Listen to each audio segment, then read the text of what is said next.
How to love your child atau your children. Bagaimana mengasihi anak-anak kita. Saya percaya bahwa kita semua sangat mengasihi anak-anak kita. Saya yakin setiap orang tua sangat mengasihi anak-anak yang Tuhan berikan kepada saudara dan saya. Tetapi seringkali orang tua itu tidak tahu bagaimana cara mengasihi dengan benar. So itu kita mau belajar dari firman Tuhan. Nah, untuk memudahkan mengingat maka ada 3D yang saya mau sampaikan. D yang pertama adalah didik atau disiplin anak-anakmu. Mari kita membaca Mazmur 94 ayat 12. Berbahagialah orang yang kau hajar ya Tuhan dan yang kau ajari dari Taurat-Mu. Jadi Tuhan itu kepada anak-anaknya, dia mengajar dan kadang-kadang juga menghajar. Dan dikatakan di sini berbahagialah kalau kita ini diajar dan dihajar. Ya, atau saya katakan dididik dan didisiplin oleh Tuhan. Jadi kalau Tuhan saja melakukan itu maka kita juga wajib untuk mendidik, mengajar. Bahkan kalau perlu ya menghajar saudara. Jadi banyak kali orang tua senang menghadiahi anak-anak dengan gadget, dengan berbagai macam hal-hal yang paling mutakhir, ya toh, alat-alat dan segala permintaan anak-anak dituruti, tetapi segan untuk mendidik dan mendisiplin anak-anaknya. Jadi salah satu bagian dari kasih itu adalah mendidik, mengajar, menghajar kalau perlu. Coba kita lihat ayat berikut ini. Amsal 13 ayat 24 dikatakan siapa tidak menggunakan tongkat benci kepada anaknya. Bayangkan firman Tuhan sampai memakai kata benci. Tetapi siapa mengasihi anaknya, menghajar dia pada waktunya. Tentu tidak boleh ngawur ya. Orang tua tidak boleh menghajar itu ngawur tanpa alasan karena sumpek. Gegeran suami istri anak dijadikan sasaran, wah itu ngawur ya. Karena sumpek di kantor, pulang anak-anak dijadikan sasaran, ngawur. Bukan itu maksud firman Tuhan. Menghajar pada waktunya. Ya ini kita harus sesuaikan juga. Ya kalau anak sudah mulai besar, bisa mengerti, tidak perlu pakai hajaran. Tapi kalau anak masih kecil, saudara, kalau memang tidak bisa mengerti ya, kalau perlu ya dihajar. Satu ayat lagi. Tongkat dan teguran mendatangkan hikmat, tetapi anak yang dibiarkan mempermalukan ibunya. Jadi kalau mau belajar tentang cara mendidik anak, saya selalu katakan kepada pasangan-pasangan muda, bacalah Amsal. Kita semua nggak pengalaman. Saya juga waktu mendapat anak pertama, kita masih usia sangat muda, nggak pengalaman. Makanya saya sekarang membagikan pengalaman, bukan saya sudah berhasil, tidak. Banyak hal yang saya ajarkan itu justru dari kegagalan-kegagalan, saudara. Jadi kesimpulannya anak-anak itu harus dididik. Itu D yang pertama, didik atau disiplin anak-anakmu. Nah, pendidikan itu ada 3 macam. Yang pertama adalah pendidikan formal, pendidikan akademis, pendidikan yang didapat di sekolah. Nah, tidak salah kalau orang tua mengupayakan anak-anaknya mendapat pendidikan yang terbaik, pendidikan formal di sekolah yang paling top, setinggi-tingginya, bahkan saya katakan harus. Makanya orang tua harus berupaya ya, harus berusaha. Bagaimana anak-anak ini bisa sekolah setinggi-tingginya. Karena saya katakan begitu karena memang menyekolahkan anak itu tidak murah. Pendidikan itu mahal. Tapi tidak ada alasan orang tua lalu mengabaikan hal ini. Makanya saya katakan orang tua harus berupaya, ayo, sudah bekerja, cari nafkah, supaya anak-anak saudara bisa mendapatkan pendidikan formal yang terbaik. Jadi ini yang pertama, yang umum. Tapi ingat, Ini baru salah satu dari pendidikan, bukan satu-satunya. Jadi jangan saudara lalu bangga dengan, wah anak saya bisa sekolah ini ya. Ini baru salah satu. Nah yang kedua adalah pendidikan informal atau pendidikan rumah tangga. Kalau orang Chinese mengatakan ini cia ciao. Cia itu rumah, ciao itu pendidikan. Cia ciao ini penting saudara-saudara, walaupun gak ada ijazahnya. Ini tidak kalah pentingnya dengan pendidikan formal tadi itu. Jadi orang tua harus memberikan pendidikan di rumah tangga. Karena setiap hari anak-anak itu bersama dengan orang tua. Ya, mengajar mereka nilai-nilai yang baik. Ada beberapa hal di sini saya catat tentang nilai-nilai yang baik itu. Kejujuran, gitu. Anak harus diajar, jujur. Jangan dibiarkan, kalau dia sudah nggak jujur, bohong, harus diajar. Lalu diajar apa? Berbagi, sharing. Memang sekarang ini agak susah karena banyak anak-anak cuma sendirian, bukan? Kalau ada saudara ya lebih gampang. Tapi tidak apa-apa. Bagaimana dia sharing dengan teman, berbagi. Diajar untuk minta maaf kalau salah. Diajar sopan santun, pamit dan sebagainya. Menghormati orang tua. Bagaimana kalau duduk, kalau ada orang gak penting kerangan, ya toh? Kaki diangkat, gak peduli ada orang tua, itu gak boleh. Itu kan ciao, itu kan pendidikan rumah tangga. Menghargai orang lain. Tahu berterima kasih. Kalau dikasih, berterima kasih. Ini kan sudah kita praktekkan. Jangan-jangan, ayo ngomong terima kasih. Ya, apa? Bagus itu. Diajar anak itu mengerti, menghargai kebaikan orang lain. Kebersihan, anak diajar tentang nilai-nilai kebersihan. Kerajinan, kedisiplinan, dan lain-lain. Jadi ini ciao, penting. Pendidikan rumah tangga. Harus diajarkan, ya tentu dengan hikmat. Anak kalau tidak ngerti, misalkan anak kecil, kalau makan cemot, itu kan biasa.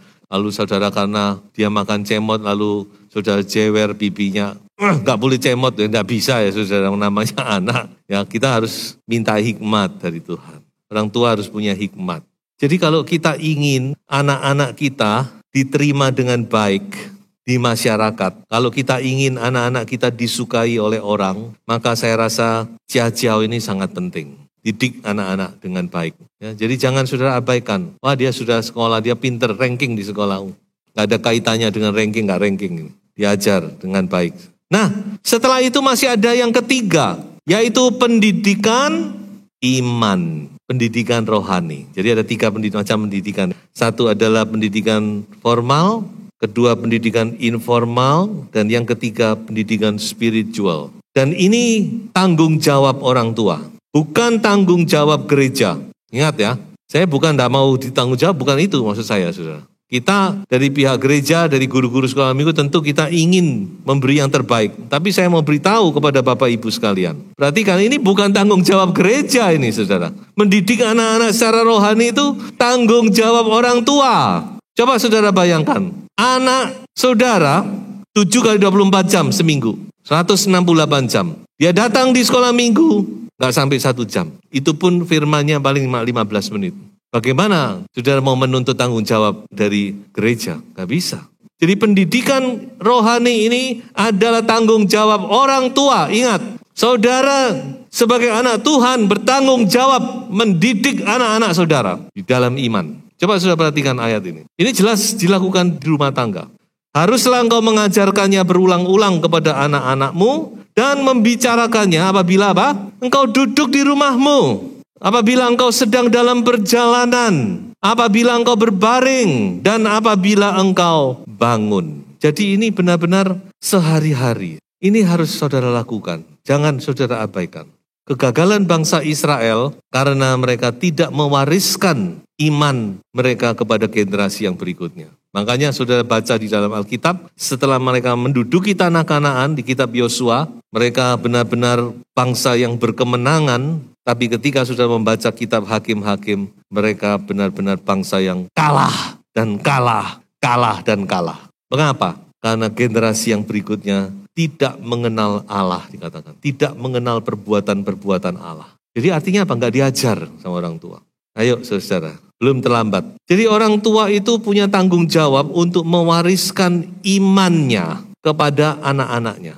Saya ambil satu contoh yaitu Timotius. Kita tahu bagaimana Timotius itu imannya mewarisi, dikatakan oleh Paulus, mewarisi iman dari mamanya dan neneknya. Coba kita lihat satu ayat lagi. Dari mana kita tahu apa yang dilakukan oleh orang tuanya ini? Coba ya. Ingatlah juga bahwa dari kecil engkau sudah mengenal kitab suci. Ini Paulus sendiri yang ngomong. Dari kecil engkau sudah mengenal kitab suci yang dapat memberi hikmat kepadamu dan menuntun engkau kepada keselamatan oleh iman kepada Kristus Yesus. Dari kecil, bisa membayangkan hal ini? Berarti dari kecil Timotius itu sudah disuruh baca Alkitab. Atau dia sudah diberi pemahaman tentang firman, ya tentu sesuai dengan usianya ya. Sekarang kan banyak ya Alkitab bergambar dan sebagainya. Tidak apa-apa, sudah kasih itu pada anak-anak. Diceritai tentang Alkitab. Dari kecil sudah mengenal kitab suci. Siapa yang mengenalkan? Mamanya, neneknya. Makanya ini khotbah ini juga untuk akong ama, untuk kakek nenek yang punya cucu. Kenalkan. Jadi saudara-saudara ingat ini. Mengapa Timotius itu mewarisi iman dari mamanya? Karena dia dari kecil sudah disuruh baca Alkitab. Diceritai tentang Yesus. Dikenalkan dengan Yesus. Makanya saya berpesan kepada orang tua, Bapak Ibu bacalah Alkitab. Ya, kalau orang tua sendiri sama Alkitab baca aco tak aco, nggak mungkin sudah nyuruh anak saudara baca Alkitab, sudah tidak mungkin, nonsen sudah. Oh, saudara aja nggak baca kok. Saudara aja nggak baca, nyuruh anak baca itu sudah tidak mungkin lah. Percaya saya. Hanya orang tua itu harus baca firman. Beri contoh, beri teladan kepada anak. Nah ini saudara-saudara. Jadi 3 pendidikan ini jangan diabaikan. Yang pertama adalah pendidikan formal, academical education. Yang kedua informal. Dan yang ketiga spiritual education. Dan 3 inilah yang akan membentuk anak-anak itu menjadi orang-orang yang hebat dan berkasa di muka bumi. Dan itu janji Tuhan. Keturunan orang benar akan berkasa di muka bumi. Tapi itu tidak datang dengan sendirinya. Harus dibentuk. Nah, sekarang saya masuk kepada D yang kedua. D yang kedua adalah dampingi anak-anak saudara. Spend your time with your children. Luangkan waktu. Memang saya tahu tantangan zaman ini makin keras. Sehingga kadang-kadang orang tua harus bekerja siang malam. Tadinya cuma papa yang bekerja, sekarang mama pun harus bekerja. Sehingga anak harus ditinggalkan dengan ya babysitter atau dengan orang tua dan sebagainya. Sehingga waktu bersama dengan keluarga itu semakin berkurang. Saya sangat paham hal ini. Dan saya no comment karena ini sudah menyangkut ekonomi dan sebagainya. Saya nggak bisa terus melarang, jangan bekerja, dampingnya nggak bisa saya juga ya. Yang minta sama Tuhan ya, hikmat.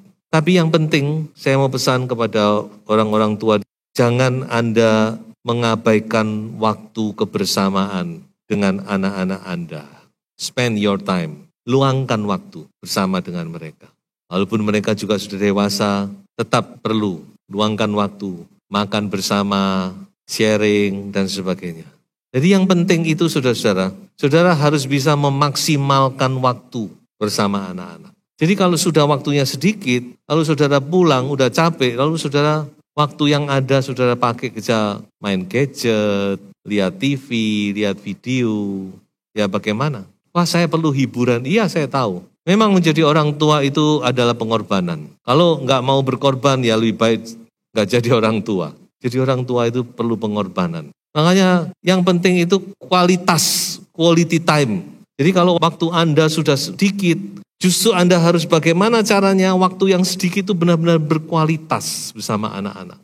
Banyak anak-anak yang di kota-kota besar, mereka tersesat jatuh dalam pergaulan yang salah. Bukan karena mereka tidak tercukupi, tapi karena orang tua mereka terlalu sibuk. Sudah sibuk di pekerjaan, lalu pulang masih sibuk dengan macam-macam kegiatan, ya toh, bersama teman-teman, kegiatan reuni lah, pesta-pesta lah, entertainment lah, sehingga anak-anak merasa kesepian. Ada masalah mau cerita dengan orang tua nggak bisa. Akhirnya dia cerita kepada temannya, ya kalau temannya baik, pas temannya tidak baik, saudara. Akhirnya anak-anak itu tersesat dalam narkoba dan seterusnya.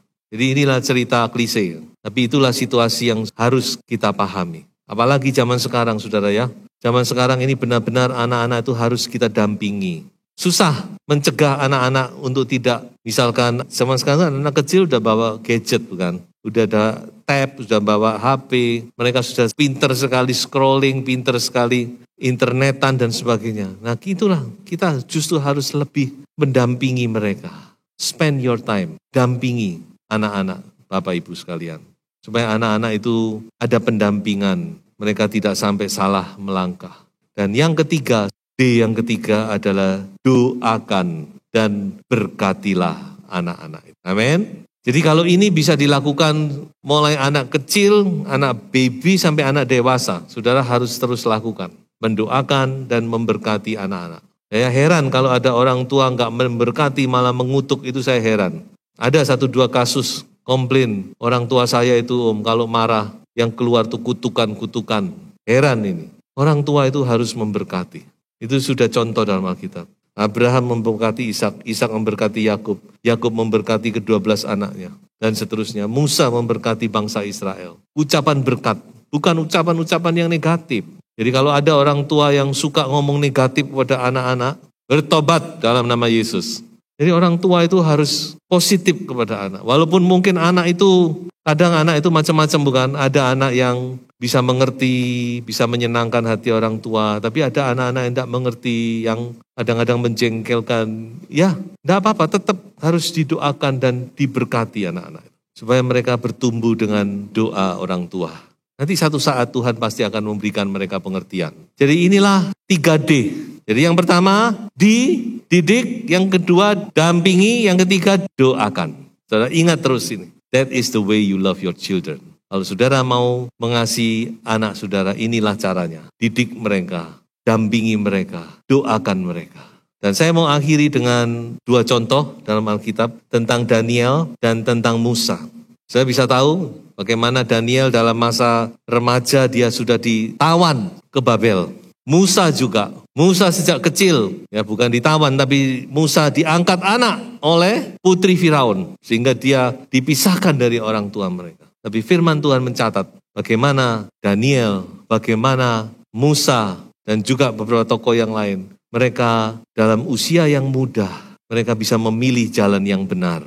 Mereka memilih Yesus, mereka memilih kebenaran. Kenapa? Saya yakin karena waktu mereka bersama dengan orang tua sudah memberi yang terbaik kepada mereka.